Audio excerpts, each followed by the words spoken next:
आज के लेसन में हम बातिक को करेंगे यूजिंग दी जैंटिंग टूल। मैंने अपना फ्लोरल पैटर्न जो है वो सिल्क फैब्रिक के ऊपर स्केच कर लिया है। हमेशा अपने फैब्रिक को सबसे पहले प्रिपेयर करें by dipping it in water for like 15 to 20 minutes. उसके बाद उसको ड्राई करें and then stretch your fabric on the wooden frame. I have done all these steps, so now I am good to start with the application of wax. Janting tool की help से मैं सारी outline के along जो है वो wax apply कर लूँगी।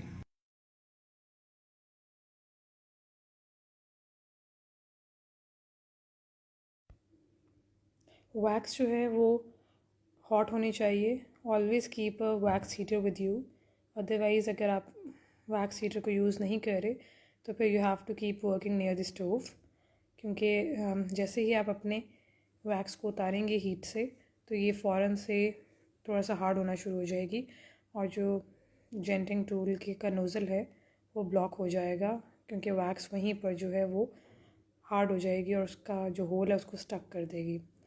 ऑल्दो ये थोड़ा सा फ्रेम में नहीं आया leaf, but you will be having an ample opportunity to see कि बाकी एरिया जो है वो मैं किस तरह से कर रही हूँ वैक्स के साथ आउटलाइन।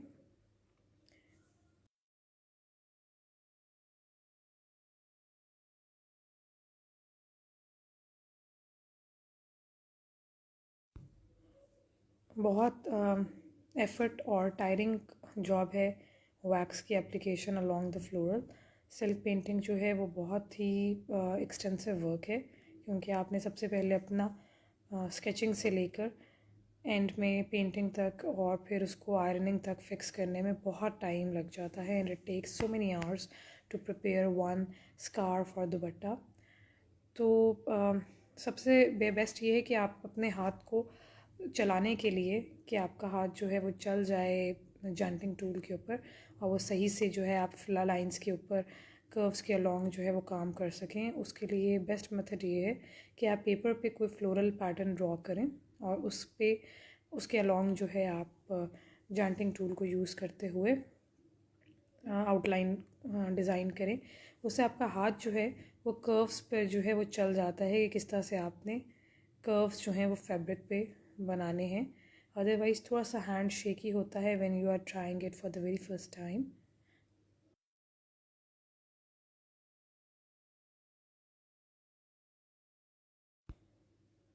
जहाँ पे भी आपको लगे कि आपकी वैक्स जो है वो थोड़ा सा जो है वो हार्ड हो रही है और वो लिक्विडी टेक्सचर नहीं है, तो फ़ौरन से जो है उसको जो आपका वैक्स हीटर है या फिर जो आप स्टोव पे कर रहे हैं डबल बॉयलर मेथड से मेल्ट, उसमें जो है आप फ़ौरन से उसकी हीट जो है वो तेज़ कर दें, क्योंकि वैक्स जो है वो मेल्ट नहीं होनी चाहिए।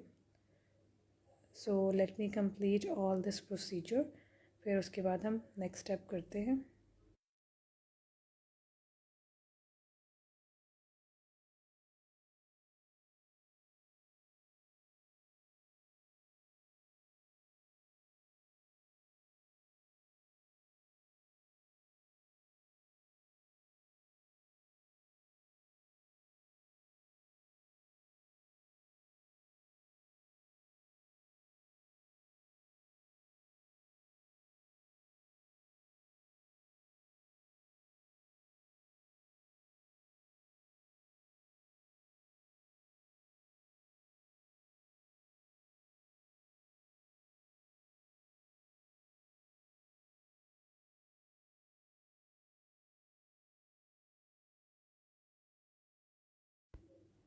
जेंटिंग टूल की जो नोज़ल्स हैं वो मल्टीपल साइज़ेस की होती हैं। दैट डिपेंड्स कि आपने कितने की नोज़ल लेनी है और वो आपका डिसाइड करती है कि वैक्स की लाइनिंग जो है वो कितनी थिन होगी।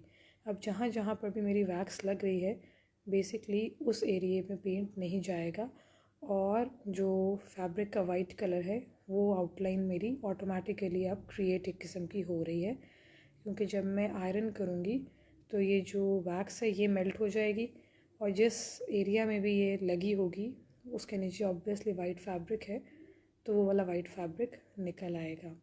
सो when you are working for small details तो उसके लिए आपको बहुत बारीक नोज़ल वाला जेंटिंग टूल जो है वो चाहिए। इतना इजीली ये नहीं मिलता, but there are some Facebook pages जहाँ पे जेंटिंग टूल जो हैं वो अवेलेबल हैं, and I will be tagging all those pages in the group ताकि आप उसको देख लें और then you can order your desired size. I recommend कि आपके पास 1 से 2 साइज़ मिनिमम हों ताकि आप दोनों के इफ़ेक्ट को देख सकें।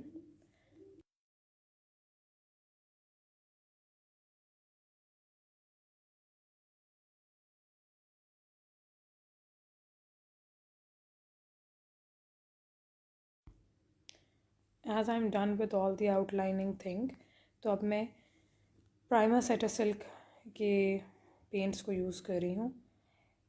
जो बेसिक पर्पस होता है सेल्फ पेंटिंग में वो यही होता है कि आपका सबसे पहले तो फ्लोरल पैटर्न या जो भी पैटर्न आप बना रहे हैं वो बहुत नीट हो, और सेकेंडली आपकी शेडिंग बहुत मैटर करती है। यही दो इम्पॉर्टेंट चीज़ें हैं जो कि आपकी फ़ाइनल आउटलुक को डिफ़ाइन करती है। मैं जो पैटल का आउटर एरिया है वहाँ पर थोड़ा सा डार्क ब्लू यूज़ कर रही हूँ और इनर एरिया जो है उसमें लाइट ब्लू। अब मैं लाइट और डार्क ब्लू को एज यू कैन सी कि अच्छे से मिक्स कर रही हूँ by moving to and fro. उसकी रीज़न ये होती है कि अगर आप इसको यहीं पर जो है वो सही से ब्लेंडिंग नहीं करेंगे तो जब आपका पेंट ड्राई होगा तो there will be some distinct lines कि जहाँ पे डार्क ब्लू ख़त्म हुआ था और जहाँ से डार्क लाइट ब्लू जो है वो स्टार्ट हुआ। So there should always be an element of blending in your painting. So I would always recommend कि आप अपना पहला पेंट ड्राई होने से पहले एक तो दूसरा पेंट अप्लाई कर लें और उसकी ब्लेंडिंग जो है वो फर्स्ट कलर के साथ वो बहुत अच्छे से करें। I am keeping 2 different brushes, light blue के लिए डिफरेंट है और डार्क ब्लू के लिए डिफरेंट है, क्योंकि अगर आप एक ही ब्रश को रिपीटेडली यूज़ करते जाते हैं तो उससे जो है आपका कोई भी कलर जो है उसकी टोन जो है वो सही नहीं आती है और कुछ खिचड़ी टाइप सी बन जाती है। सो इट्स ऑलवेज़ रिकमेंडेड कि आप अपने ब्रशेस सेपरेट रखें वाइल यू आर पेंटिंग 3-4 और may be so many colours. उससे ये है कि आपकी ब्लेंडिंग जो है वो एक स्मूथ आती है और जब पेंटिंग ड्राई होती है तो आपको हर कलर जो है वो ब्लेंडेड सही से दिख रहा होता है।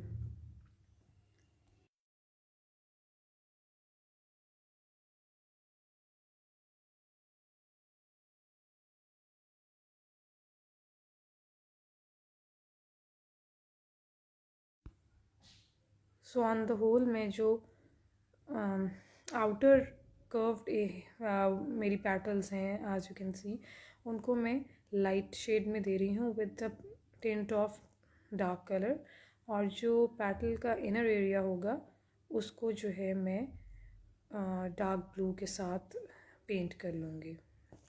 सो नाउ लेट्स सी ये किस तरह का पेंट होता है।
ऑलमोस्ट सारी मेरी जो आउटर पेटल्स थी वो हो चुकी हैं. So now I am moving towards the inner petals.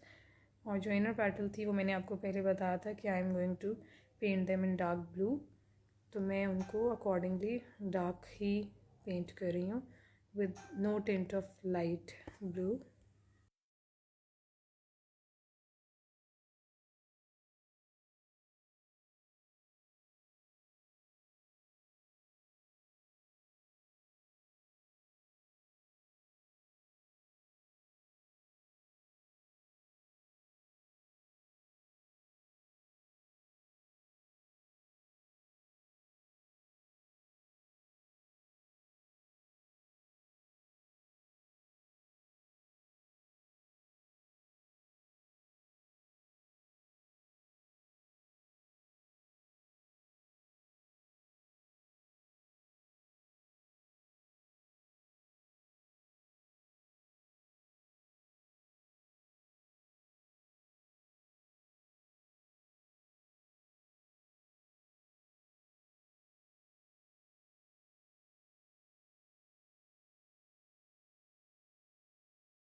Almost मेरा फ्लावर जो है वो कंप्लीट हो चुका है.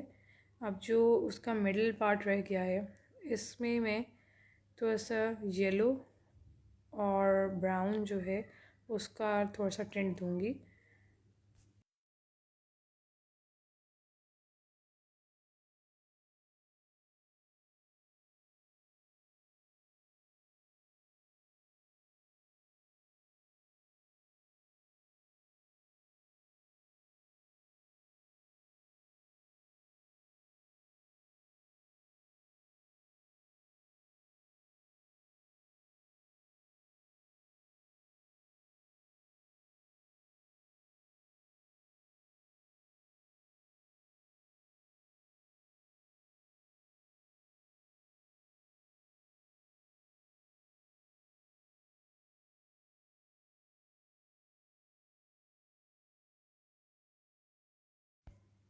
मूविंग टूवर्ड्स स्टेम और इसको मैं सिंगल कलर ही ब्राउन दे रही हूँ.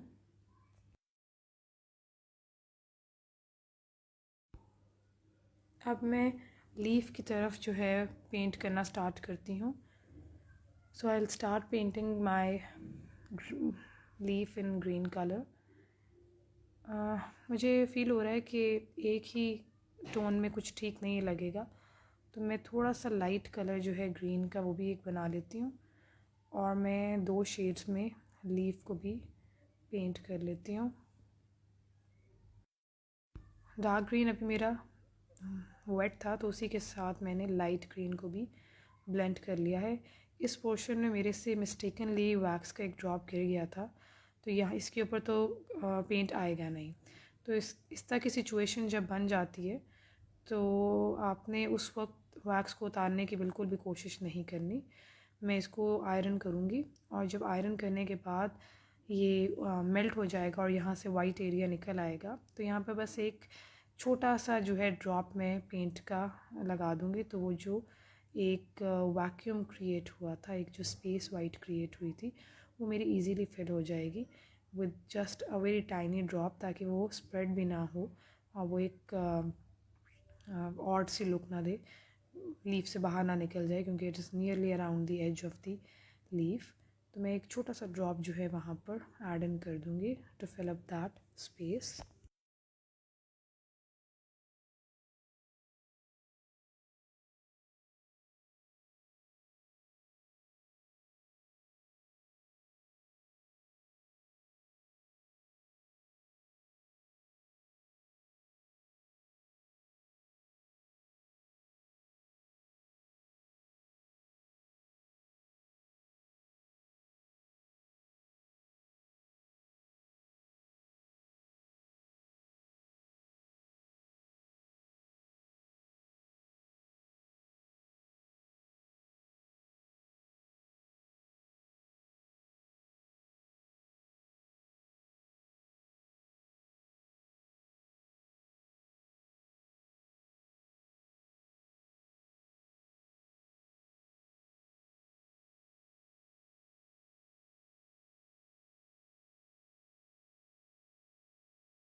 सो all my leaves are almost done. अब जो बैकग्राउंड कलर है that I am planning to do in very light blue, जिसके अंदर मैक्सिमम वाइट के साथ मैं एक छोटा सा ड्रॉप जो है वो ब्लू का ऐड इन करूँगी, just to give it a tint of blue. Otherwise बिल्कुल लाइट सा शेड रखूँगी मैं. और साथ ही साथ जो है मैं इसमें वाइट पेंट भी कुछ एरियाज़ में करती जाऊँगी. Although the fabric is already white, there is no need, but I feel like कि ब्लेंडिंग अगर आप वाइट के साथ भी करें तो एक सेटल्ड सी लुक जो है वो आती है. So I will keep adding the white colour as well.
इस एरिया में आई एम फीलिंग के ऊपर स्टेम जो है उसका ब्राउन पेंट थोड़ा सा बाहर आ गया था, क्योंकि वहाँ पर वैक्स जो है वो सही से नहीं शायद फिक्स हुई थी। तो इन दैट केस मैं थोड़ा सा इसमें ग्रीन का एलिमेंट जो है वो ऐड करूँगी, ताकि ये जो ब्राउन वाला एरिया है इसको मैं समहाउ छुपा सकूँ। और ये एक डार्क कलर होगा तो वो ओवर अच्छे से कवर कर देगा ब्राउन एरिया को। लेकिन I am not keeping it very strong colour, तो मैं ब्लू और वाइट को रिपीटेडली ऐड कर लेती हूँ ताकि ये थोड़ा सा डल हो जाए और इसकी स्प्रेड जो है वो वीक कलर का हो जाए।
बैकग्राउंड जो है वो मेरा ऑलमोस्ट कंप्लीट हो चुका है, तो मैं अब वेट करूँगी कि ये पूरी पेंटिंग जो है ये ड्राई हो जाए, तो फिर आई विल शो यू कि मैं इसको किस तरह से इसकी वैक्स को मेल्ट करूँगी।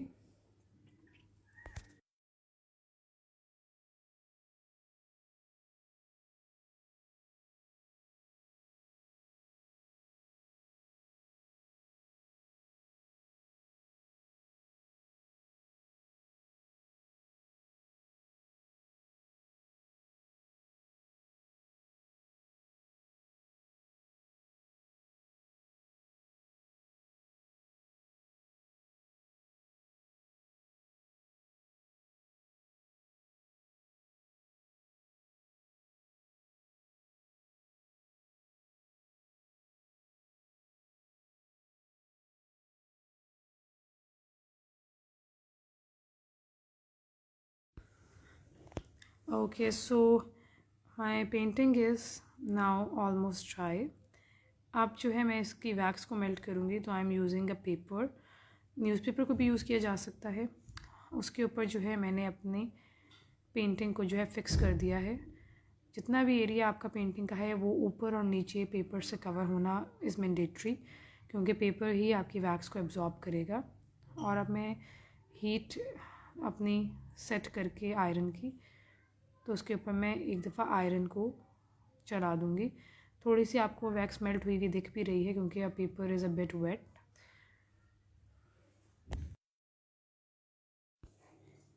मेल्टिंग जो है मेरी कंप्लीट हो गई है वैक्स की।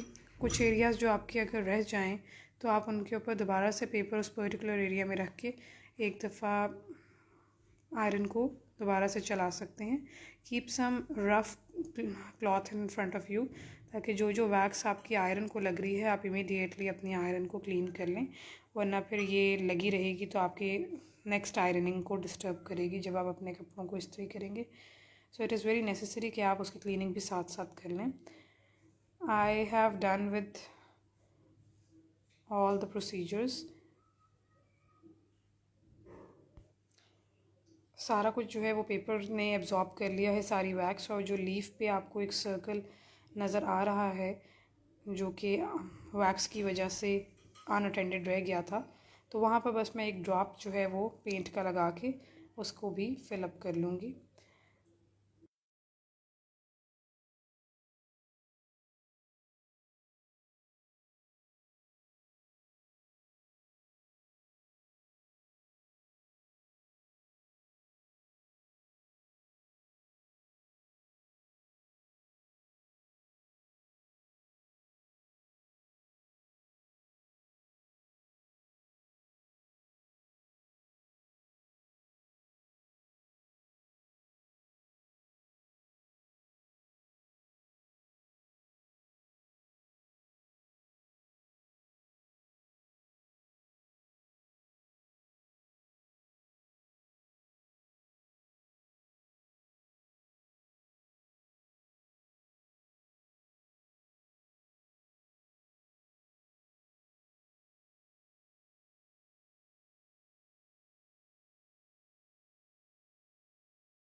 So everything is done now.